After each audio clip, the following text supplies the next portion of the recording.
In a remote village nestled at the base of the majestic Himalayas, stories of a wise sage echoed through the valleys.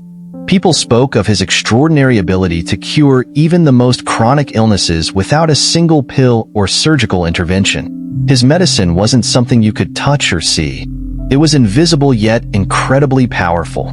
It resided in the mind, in thoughts, and in the mysterious workings of human belief. One morning, a weary man, burdened by years of illness, approached the sage with trembling hands and a voice heavy with desperation. "Master," he said softly, "I have tried everything. Every doctor, every medicine, every remedy, but nothing has worked. I am exhausted, hopeless. They say you can heal with the power of the mind. Is it true? Can I be healed this way?" The sage, with a serene smile and eyes full of compassion, simply nodded. "The human mind," he said, "is the greatest physician of all. Within your subconscious lies a power so profound that it can rebuild what is broken, restore what is lost, and heal what is sick. But this power does not respond to doubt. It responds to belief, unshakable, unwavering belief." The conversation between the sage and the man marked the beginning of a profound journey, one not just of physical healing but of mental and emotional transformation. The sage began to explain the first and most essential rule: faith. "Belief is not merely a thought. It is a state of being," said the sage. "When you truly believe that you can heal, your mind begins to produce the chemicals and responses necessary for that healing to occur. Your body listens to your thoughts. If you tell yourself you are weak, your body becomes weak. If you tell yourself you are strong, your body aligns with that strength." He paused, allowing the man to absorb his words. Your subconscious mind cannot differentiate between reality and imagination. It takes whatever you feed it as truth. If you fill your mind with fear, it will respond with chemicals that create anxiety, illness, and fatigue. But if you fill your mind with love, faith, and positivity, it will respond with chemicals that promote healing and strength. The man sat silently, his eyes glistening with a mix of hope and disbelief. Could it really be that simple? The sage leaned closer and said, "You must convince your mind, not with fleeting thoughts, but with deep-rooted conviction. This is not wishful thinking. It is a biological truth. Your mind has the blueprint of your health. Trust it." The sage then spoke of the second rule: calm the mind. "Fear and anger," he explained, "are at the root of almost every illness. Anger is often born from fear. Fear of loss, fear of failure, fear of the unknown. These emotions flood your body with stress hormones, weakening your immune system, disrupting your digestion, and affecting your sleep. Healing cannot happen in a body that is constantly under siege by its own emotions." To illustrate his point, the sage shared a story about a merchant who lived in perpetual fear of losing his wealth. Every night, he would lie awake, imagining thieves breaking into his home, his fortune vanishing, his family suffering. Over time, the constant stress made him physically sick. His body, reacting to his imagined fears, became a battleground of inflammation and disease. The sage paused and said, "Your subconscious does not know whether the danger you fear is real or imagined, but it will prepare your body for battle either way." The solution, the sage explained, was to actively calm the mind. Write down every fear, every grudge, every anger-filled thought on a piece of paper. Pour your emotions onto the page, and then burn it. As the paper turns to ash, let those thoughts leave your body. You will feel lighter, freer, and your body will begin to heal. The man nodded slowly, as if each word was carving itself into his soul. As the morning sun rose higher, casting golden light across the sage's humble dwelling, the conversation turned to the third rule: forgiveness. Forgiveness, the sage said, is not for the person who wronged you. It is for you. When you hold on to anger, resentment, and grudges, you poison yourself. These emotions are like garbage piling up in your mind. Over time, they begin to rot, releasing toxins that affect every part of your being. To emphasize this, the sage shared a metaphor. Imagine a house where no garbage is ever thrown out. Day after day, it piles up, rotting, smelling, attracting flies. Soon, the house becomes unlivable. Your mind is the same. You must clean it regularly. You must forgive, not because the other person deserves it, but because you deserve peace. The man closed his eyes, his breath steady. He thought of the people who had hurt him, the betrayals he had carried like heavy stones in his heart. Slowly, he began to let them go. The fourth rule was perhaps the simplest yet most profound. Live in the present. The past is a closed chapter, and the future is an unwritten story, the sage said. But the present, this moment right now, is where your power lies. When you dwell on past regrets or future worries, you are robbing yourself of the energy needed to heal in the present. He encouraged the man to start each day with a moment of mindfulness. Breathe deeply. Feel the air filling your lungs. Notice the sensation of your feet on the ground. Be here now. The man began to see the wisdom in these simple practices. He realized how much of his energy had been spent living in moments that no longer existed or had yet to come. With these foundational rules, the sage had planted seeds of transformation in the man's mind. Seeds that, with care and patience, would grow into resilience, healing, and inner peace. The sun was beginning to set, casting long shadows across the sage's modest dwelling. The young man, still seated before the wise teacher, felt a shift deep within him. It wasn't merely the hope of physical healing that stirred in his chest. It was a sense of awakening, a realization that the mind held an extraordinary power capable of shaping not only his health but his entire reality. The sage, sensing the young man's readiness, spoke softly yet firmly. Healing is not an event. It is a process. It requires patience, commitment, and most importantly, trust in yourself. Now, let us go deeper into the principles that will guide you on this journey. The air around them seemed to still, as if the universe itself was leaning in to listen. The sage began with the fifth rule: learn to love yourself. Many illnesses, he said, are rooted not in the body, but in the mind's inability to love itself. When you don't love yourself, your body knows it. Every cell in your being feels that neglect, that rejection. The mind and body are deeply connected. What one feels, the other expresses. The young man's brow furrowed. But how do I learn to love myself, master? It feels unnatural. The sage smiled kindly. You must start small.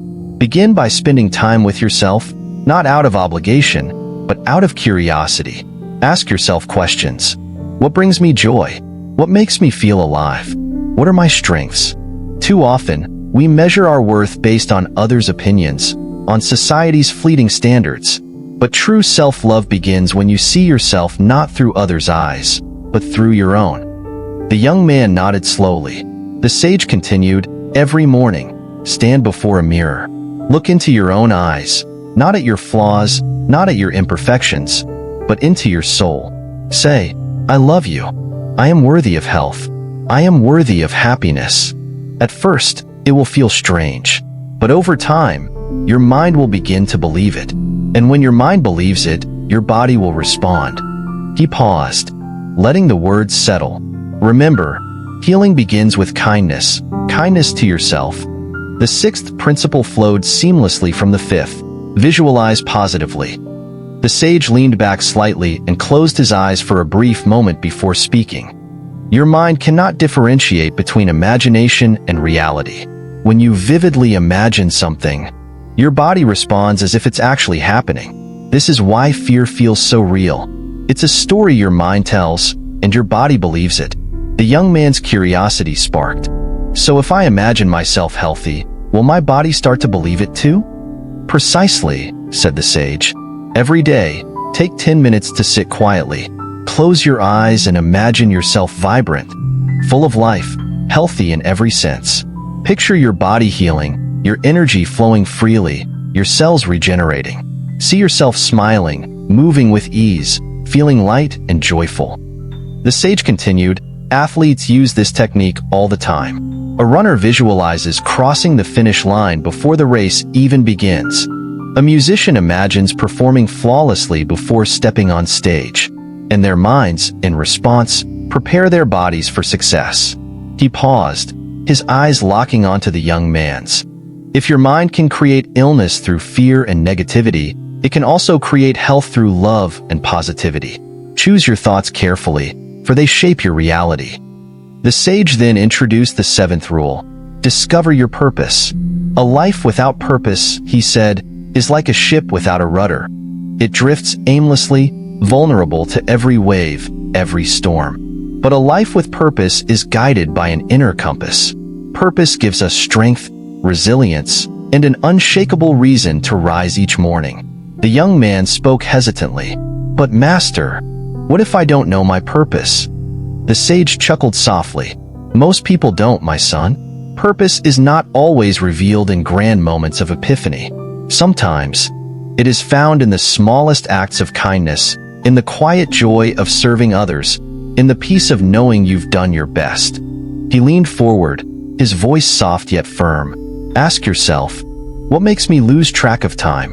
What brings me deep satisfaction? What would I do even if no one paid me for it? Start there. Your purpose doesn't have to be grand. It just has to be meaningful to you." He added, "People who have a reason to wake up each morning heal faster, live longer, and face challenges with a resilience that seems almost superhuman. Purpose is medicine for the soul." The conversation drifted into the eighth rule: breathe deeply. The sage inhaled deeply, filling his lungs with air, and then exhaled slowly, his movements deliberate and calm. "Breath is life," he said. "Yet most people go through their days barely breathing, trapped in shallow, anxious rhythms." He explained that deep diaphragmatic breathing strengthens the immune system, calms the nervous system, and releases toxins from the body. When you feel stress or fear creeping in, pause. Take a slow breath in, hold it, and then exhale fully. Do this a few times, and you'll notice your body relax, your mind clear.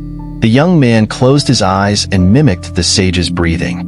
With each breath, he felt a subtle shift, a loosening of something tight inside him, a calmness spreading like ripples on still water. Breathing deeply, the sage said, is not just about air. It's about life force, prana. When you breathe fully, you invite life itself into your body. The ninth rule followed naturally: cleanse the body from within. The sage spoke of the importance of fasting, not as a punishment, but as a gift to the body. Your body is a miraculous machine, he said, but it needs time to repair and cleanse itself. When we eat constantly without allowing the body to fully digest the previous meal, we overload our system with toxins. He recommended intermittent fasting, suggesting a 16-hour break between meals or a full-day fast once a week. During these hours, your body shifts its focus from digestion to repair. It clears out toxins, strengthens immunity, and rejuvenates cells. The young man listened intently. "But isn't fasting difficult?" "It is only difficult for the mind," the sage replied. "Your body adapts quickly. With practice, you will come to see fasting not as deprivation, but as nourishment." The sage then spoke of gratitude. "Gratitude," he said, "is the most powerful medicine of all. When you focus on what you have rather than what you lack, your body responds with joy, calmness, and strength." He encouraged the young man to start and end each day with gratitude. Before you sleep, think of 3 things you are grateful for.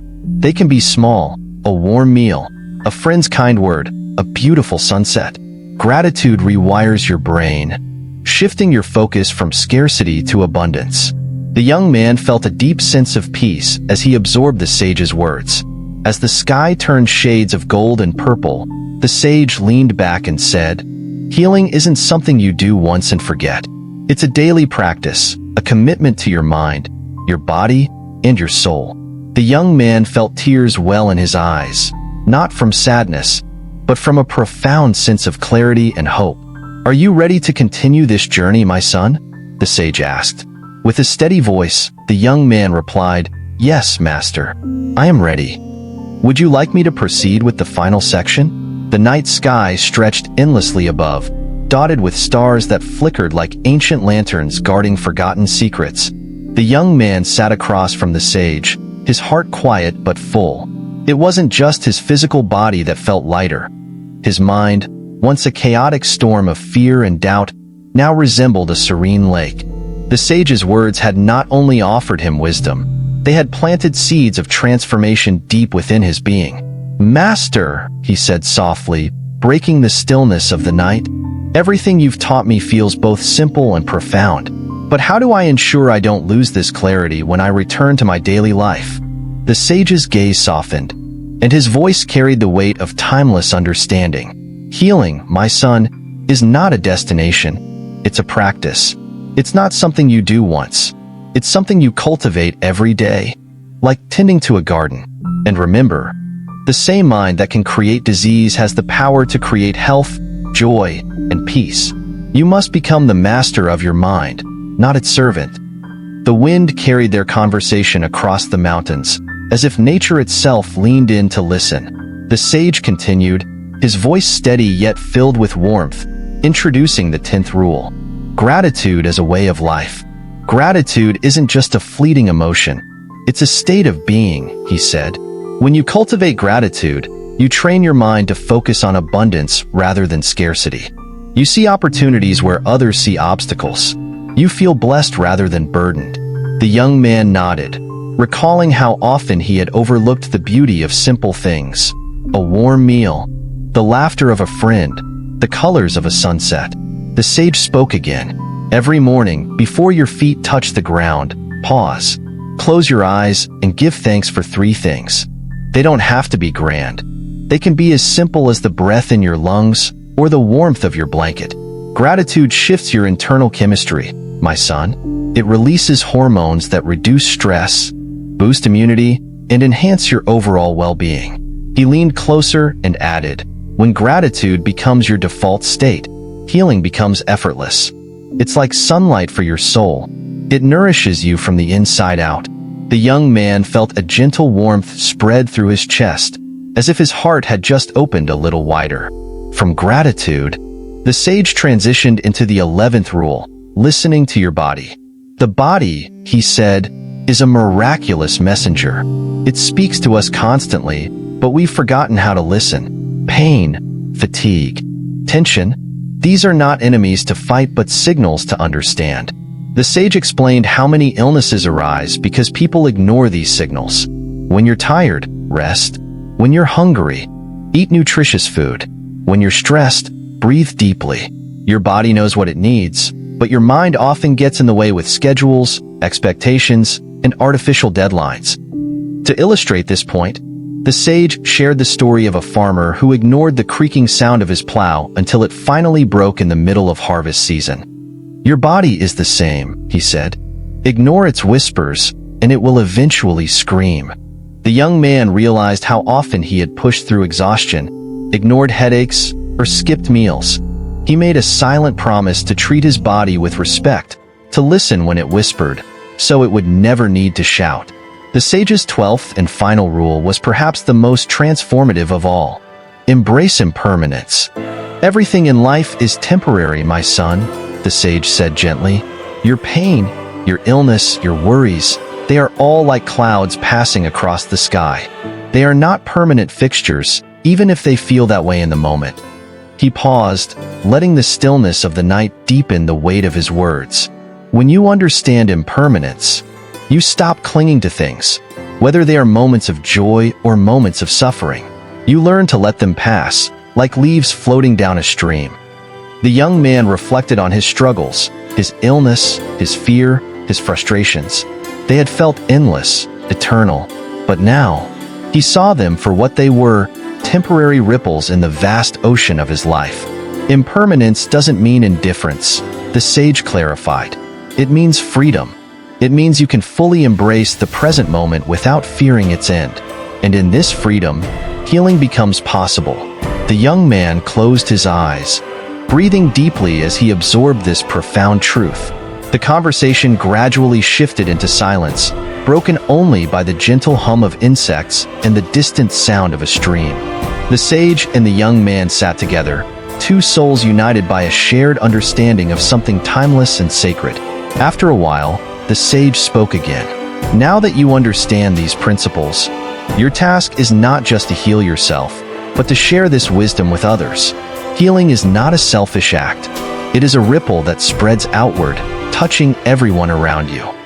The young man felt a quiet determination rise within him. He knew his journey wasn't over. In many ways, it was just beginning. The next morning, as the sky turned pink with the first light of dawn, the young man prepared to leave. The sage stood at the edge of the path, watching him with a serene smile. "Remember," the sage said, his voice carrying across the morning breeze, "you are not powerless. You are not broken. Everything you need to heal is already within you. Trust your mind, nurture your body, and live with gratitude. The rest will follow." With tears of gratitude in his eyes, the young man bowed deeply before the sage and began his descent down the mountain path. Each step felt lighter, each breath felt deeper, and the world around him seemed brighter than it had ever been. As the young man walked back into his life, he carried the sage's wisdom not just in his mind, but in his heart. He began to practice gratitude every morning, to listen to his body's whispers, to calm his mind, and to embrace impermanence. And slowly, almost imperceptibly at first, his body began to heal. His energy returned, his smile grew brighter, and his spirit felt unburdened.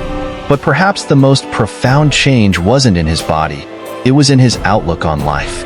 He no longer feared illness or failure.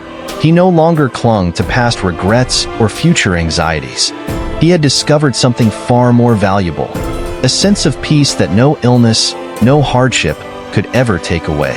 If you've reached this point, I hope this story has offered you more than just lessons. It has given you a mirror to reflect on your own journey. Healing is not a distant goal. It is a daily practice, woven into the fabric of your thoughts, actions, and choices. And if you'd like to continue exploring the timeless wisdom of Buddhism and its profound relevance in modern life, I invite you to subscribe to our channel, Buddhism in Modern Life.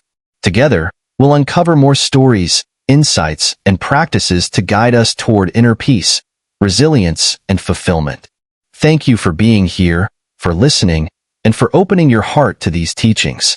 May your journey be filled with health, happiness, and quiet wisdom. Until we meet again, take care and stay inspired.